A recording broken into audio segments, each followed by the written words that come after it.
Hello, how are you doing? We are still in the pandemics, so always stay healthy and stay aware.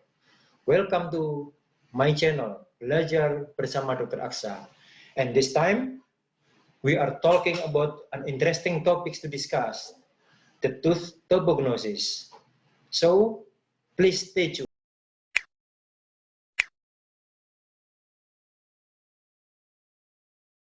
Topognosis is recognized as the ability to determine the location of a stimulus. This ability involves somatic sensory pathways from the sensory receptors to the afferent nerves and to the synaptic in the spinal cord to the dorsal column and along the way finally reach the sensory centers in the cerebral cortex. We can pinpoint, we can determine the location of a stimulus that is given on our bodies. What if a stimulus is given to a teeth? We also pinpoint the stimulated teeth precisely. This is called tooth topognosis. Okay, before we start the experiment, you have to give attention for the protocol. The first one is you have to clean and sterilize your instruments, including the dental mouth mirrors and the forceps. And our students will be divided into the 4 groups. Each group will choose one pair of students. One person act as a tester who will examine another person that will act as a subject. A subject must have a good oral health with a complete permanent teeth. This is an obligatory. This is a must. So if a subject doesn't meet the requirement, he or she cannot be a subject for the experiment.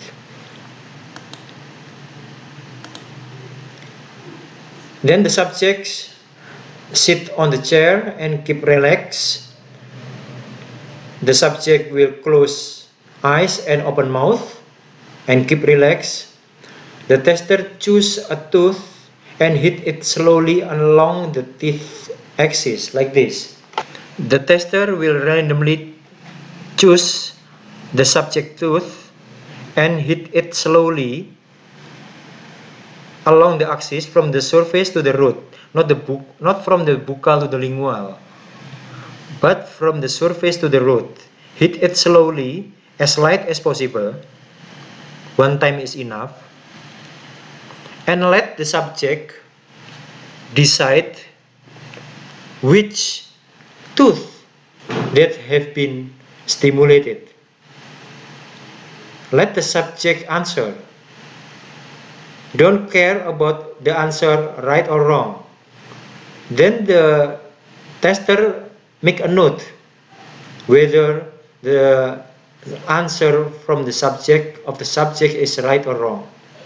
And the tester should not give the clue or let the subject knows whether the answer right or wrong, correct or wrong. Let just the subject answer. Don't give the feedback if the answer right or wrong.